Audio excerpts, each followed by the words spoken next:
WHO ने भारत में बने 2 कफ सिरप को असुरक्षित बताया है। सलाह दी है कि इसका इस्तेमाल न किया जाए।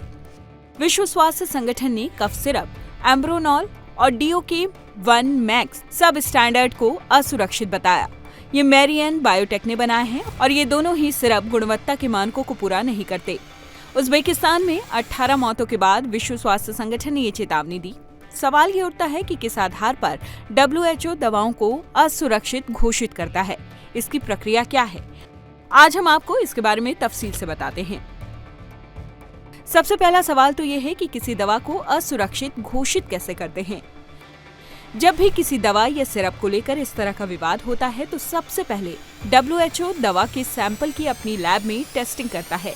इसके लिए उसी दवा के सैंपल लिए जाते हैं जिनसे लोगों को नुकसान पहुंचा है या फिर उनकी मौत हुई है। उज़्बेकिस्तान वाले मामले में WHO ने वहां मौजूद सिरप के सैंपल लिए, उन्हें अपनी लैब में टेस्ट किया और लैब टेस्ट में इन सिरप के अंदर डाइथिनिल ग्लाइकॉल की मात्रा काफी ज्यादा मिली, जिसके बाद WHO ने इन सिरप को असुरक्षित घोषित किया।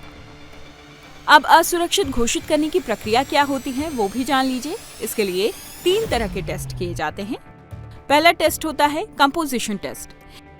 इस टेस्ट में ये देखा जाता है कि दवा में मौजूद जिन सॉल्ट और कंपोजिशन की जानकारी उस पर दी गई है वो सही है या गलत। अगर किसी दवा या सिरप में सॉल्ट की जो मात्रा बताई गई है उससे कम या ज्यादा तो नहीं है। अगर दवा पर दी गई जानकारी और लैब टेस्ट में की गई जांच में अंतर आता है तो फिर उसे टेस्ट में पास नहीं किया जाता। Preservative test. इस टेस्ट में देखा जाता है कि दवा में क्या प्रिजर्वेटिव्स मिलाए गए हैं, इनकी मात्रा तय मानक के अनुसार है या नहीं। कई बार ऐसा होता है कि सिरप में स्वाद लाने के लिए इनमें डाइथिलीन ग्लाइकॉल को मिलाया जाता है। अगर इनकी मात्रा ज्यादा होती है तो ये सेहत को नुकसान करते हैं। इस टेस्ट में ये देखा जाता है कि सिरप में ग्लाइकॉल की मात्रा कितनी है। अगर ये ज्यादा होती है तो दवा टेस्ट में फेल मानी जाती है। Impurity test. लैब टेस्टिंग का आखिरी चरण इम्प्योरिटी टेस्ट होता है। इसमें देखा जाता है कि दवा में कोई मिलावट तो नहीं की गई, क्योंकि कई बार कुछ सिरप में अल्कोहल मिलाया जाता है जिससे सेहत को नुकसान हो सकता है। इस टेस्ट में ये भी देखा जाता है कि सिरप प्योर है या नहीं। अगर इसमें कुछ कमी पाई जाती है तो दवा को टेस्ट में पास नहीं किया जाता। बीते दिनों उज़्बेकिस्तान सरकार ने आरोप लगाया था कि मेरियन बायोटेक की इन 2 कफ सिरप को पीने से उनके यहाँ 18 बच्चों की मौत हो गई। उज़्बेकिस्तान के इस आरोप के बाद विश्व स्वास्थ्य संगठन ने सिरप की टेस्टिंग की थी, जिसमें ये क्वालिटी स्टैंडर्ड में पास नहीं हो पाई।